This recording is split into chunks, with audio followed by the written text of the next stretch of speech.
নমস্কার বন্ধুরা, welcome back to my channel পুতুল জানা সিম্পল ব্লগে তোমাদের সবাইকে স্বাগত। আজকে এসেছি আরও একটা নতুন রেসিপির সাথে।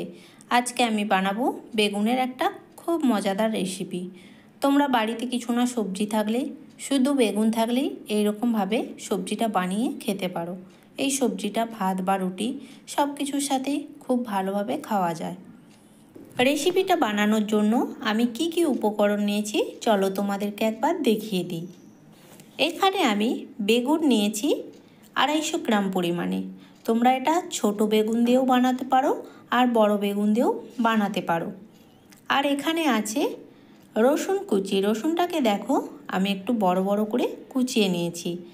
আর এখানে আছে একটা বড় সাইজের টমেটো কুচি, একটা বড় সাইজের পেঁয়াজ কুচি, আর আছে 2-3টে আমি লঙ্কাকে কুচিয়ে নিয়েছি, আর আছে একটা ডিম। এখন আমি রান্নাটা শুরু করব।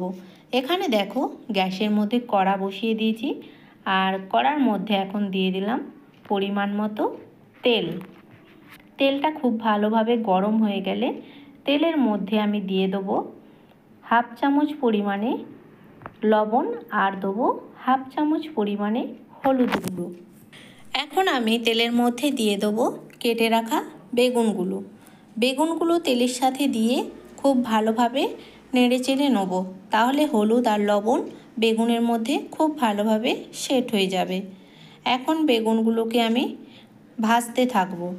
যতক্ষণ না খুব ভালো করে বেগুনগুলো ভাজা হয়ে যাচ্ছে ততক্ষণ কিন্তু বেগুনগুলোকে ভাজতে হবে।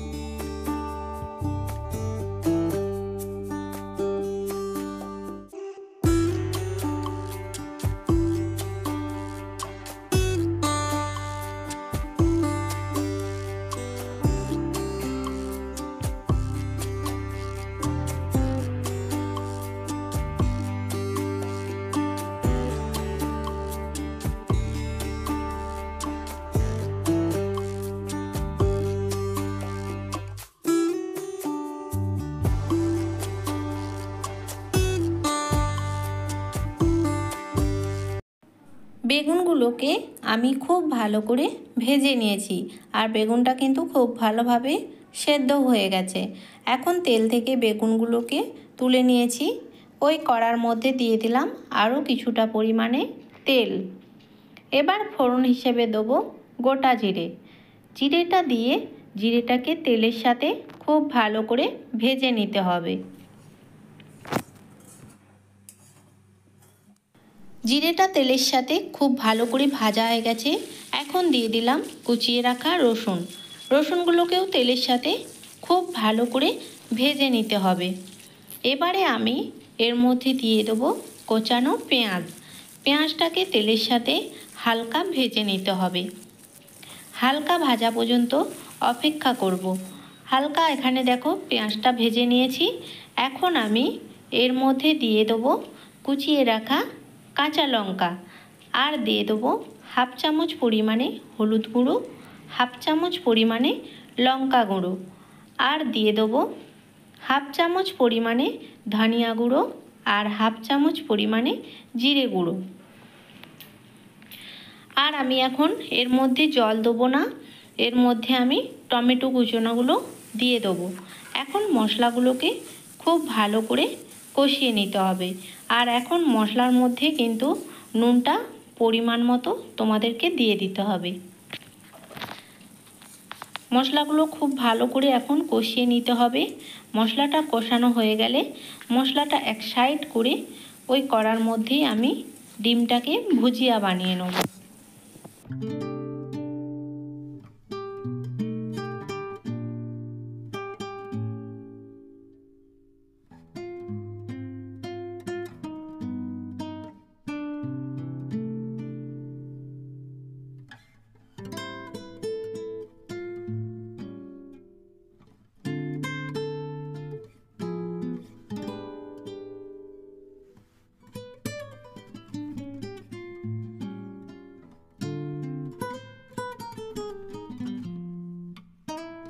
এখানে দেখো ডিমের ভুজিয়াটাকে মশলার সাথে খুব ভালো করে কষিয়ে নিয়েছি।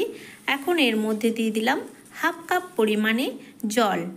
এবারে দিয়ে দেবো ভেজে রাখা বেগুনগুলো। এখন একটু নাড়াচাড়া করে গ্যাসের ফ্লেমটা মিডিয়াম করে ঢাকা চাপা দিয়ে 5 মিনিটের জন্য হতে দেবো। এখানে দেখো ফিরে এলাম 5 মিনিট পরে। জলটা দেখো একদম শুকিয়ে গেছে আর উপর থেকে কত সুন্দর তেল ছেড়েছে। সবজিটা কিন্তু এখন একদম রেডি। এখন একটু বেগুনটাকে খুন্তির সাহায্যে আমি ঘেঁটে দেবো। আর এখন দিয়ে দেবো এর মধ্যে হাফ চামচ পরিমাণে গুঁড়ো গরম মশলা। তারপরে একটু নাড়াচাড়া করে সবজিটা নামিয়ে নেবো।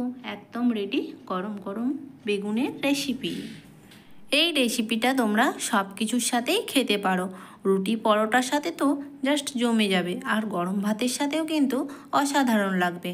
তো আমার রেসিপি তোমাদের কেমন লাগলো অবশ্যই কিন্তু কমেন্টের মাধ্যমে জানাবে। আমার রেসিপি যদি তোমাদের ভালো লেগে থাকে অবশ্যই আমার চ্যানেলটাকে সাবস্ক্রাইব করে পাশে থাকা বেল আইকনটিকে ক্লিক করে দেবে, যাতে সবার আগে আমার ভিডিও তোমাদের কাছে পৌঁছে যায়।